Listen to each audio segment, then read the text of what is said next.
এবারের মতো একটু বাঁচিয়ে দাও মা। মা গো মা, এবারের মতো একটুখানি বাঁচিয়ে দাও মা। কেন, কি হয়েছে বৌমা?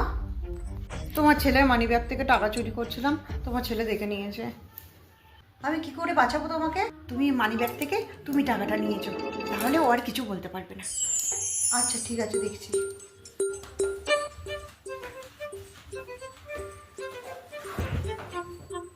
মায়ের পেছনে লুকিয়ে লাভ নেই, তাড়াতাড়ি বেরিয়ে আসো। কেন, কি হয়েছে রে বাবু? কি হয়েছে? তোমার বৌমা আগে 120 টাকা মানিব্যাগ থেকে চুরি করতো, এখন পুরো 4000 টাকা মানিব্যাগ থেকে চুরি করেছে। টাকাটা ও নেয়নি, আমার দরকার ছিল তাই আমি নিয়েছি টাকাটা।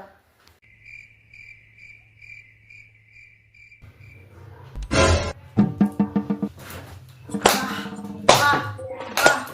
দেখলে তো, প্রত্যেকবার 100-200 টাকা করে তোমার মানিব্যাগ থেকে যে চুরিটা হয় সেটা প্রত্যেকবারে মাই নেয়, আর তুমি খালি আমার নামে দোষটা দাও।